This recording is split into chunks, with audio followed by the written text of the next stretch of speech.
आपको पता है माता सती कौन थी और उन्होंने खुद को ही भस्म क्यों कर दिया था? यदि नहीं, तो आइए मैं आपको बताती हूँ कि माता सती ने ऐसा क्यों किया था। तो चलिए हम वीडियो स्टार्ट करते हैं। हिंदू पुराणों में हर देवी देवता की अलग अलग कहानी का वर्णन मिलता है। इसी तरह माता सती के जन्म से जुड़ी एक रोचक कहानी मैं आज आप लोगों को सुनाने जा रही हूँ। तो आइए जानते हैं माता सती सती क्यों हुई। तो ये बात उस समय की है जब संसार का निर्माण हुआ था। तो संसार के कल्याण के लिए भगवान शिव को माता शक्ति से दूर होना पड़ा था।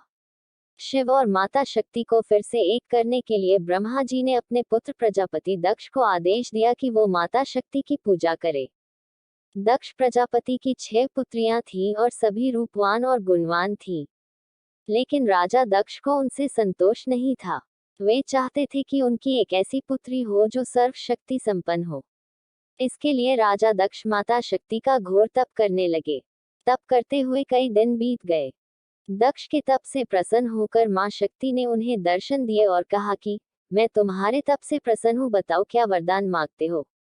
तो दक्ष ने कहा कि मैं चाहता हूँ कि आप मेरी पुत्री के रूप में जन्म ले। माता शक्ति ने दक्ष की बात मान ली और कहा ठीक है, ऐसा ही होगा, जन्म के पश्चात मेरा नाम सती होगा। इसके बाद माता शक्ति ने सती के रूप में प्रजापति दक्ष के यहाँ जन्म लिया। माता सती दक्ष की सभी पुत्रियों में अलौकिक थी।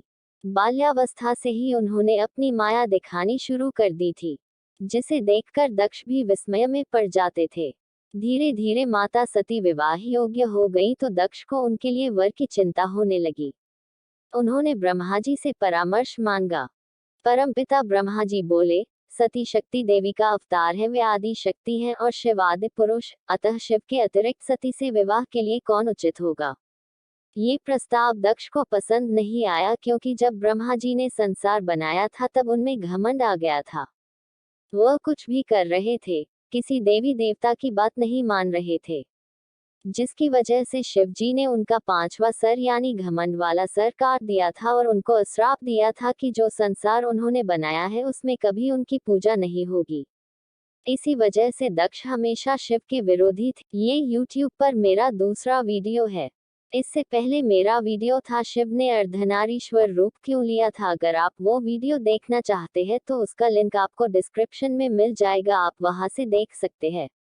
दक्ष के महल में शिव का नाम लेने वाले को भी दक्ष सजा दिया करते थे। वह माता सती की शादी शिव से नहीं करना चाह रहे थे, पर देवी देवताओं के आगे दक्ष की एक न चली। परमपिता बस सभी देवी देवताओं की बात मानकर दक्ष ने सती का विवाह भगवान शिव के साथ कर दिया और सती कैलाश में शिव के साथ रहने लगी। शिव और सती की शादी के बाद प्रजापति दक्ष की शिव के प्रति और ईर्ष्या बढ़ गई और वह अपनी सबसे लाडली बेटी सती को भी अपना शत्रु मान बैठे। शिव सती के बाद एक बार ब्रह्मा जी ने एक सभा का आयोजन किया। उस सभा में ब्रह्मा जी ने सबको आमंत्रित किया। भगवान शंकर उसी सभा में ध्यान लगाए बैठे थे। जब राजा दक्ष वहां पहुंचे तो सभी ने खड़े होकर उनका अभिवादन किया, परंतु शिव तो ध्यान में थे तो उन्होंने न दक्ष को देखा और न खड़े हुए। दक्ष को लगा जैसे उस सभा में उनका अपमान हुआ है और वह सभा प्रारंभ होने से पहले ही वहां से चले आए। अगर आपको इसी तरह की वीडियोस देखना पसंद है तो हमारे चैनल को सब्सक्राइब करें, वीडियो को सबसे पहले देखने के लिए बेल आइकन को प्रेस करें, वीडियो को लाइक करें और वीडियो को शेयर करें। केवल यही नहीं, उनके हृदय में भगवान शिव के प्रति ईर्ष्या की आग और बढ़ गई और वे भगवान शंकर से बदला लेने के लिए समय और अवसर का इंतजार करने लगे। समय बीतता गया और एक बार प्रजापति दक्ष ने एक विशाल यज्ञ का आयोजन किया।